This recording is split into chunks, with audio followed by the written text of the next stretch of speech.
আসসালামু আলাইকুম বন্ধুরা, আজকে ইসলামের 5টি তথ্য আপনাদেরকে জানাবো। কাবা শরীফ। কাবা শরীফ মক্কায় অবস্থিত এবং এটি মুসলমানদের জন্য সবচেয়ে পবিত্র স্থান। এটি প্রতি বছর হজের সময় লক্ষ লক্ষ মুসলমান দ্বারা পরিদর্শিত হয়। রমজান মাস। রমজান মাস হল ইসলামিক ক্যালেন্ডারের নবম মাস এবং এটি সিয়াম বা রোজার মাস। এই মাসে মুসলমানরা সূর্যোদয় থেকে সূর্যাস্ত পর্যন্ত উপবাস করে এবং আল্লাহর কাছে প্রার্থনা করে। কুরআন। কুরআন হল ইসলাম ধর্মের পবিত্র গ্রন্থ, যা মুহাম্মদ সাল্লাল্লাহু আলাইহি ওয়াসাল্লাম এর উপর অবতীর্ণ হয়েছে। এটি 114টি সূরা বা অধ্যায় নিয়ে গঠিত। মসজিদ। মসজিদ হল মুসলমানদের উপাসনার স্থান।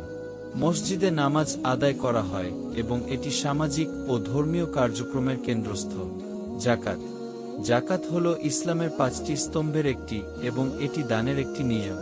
মুসলমানরা তাদের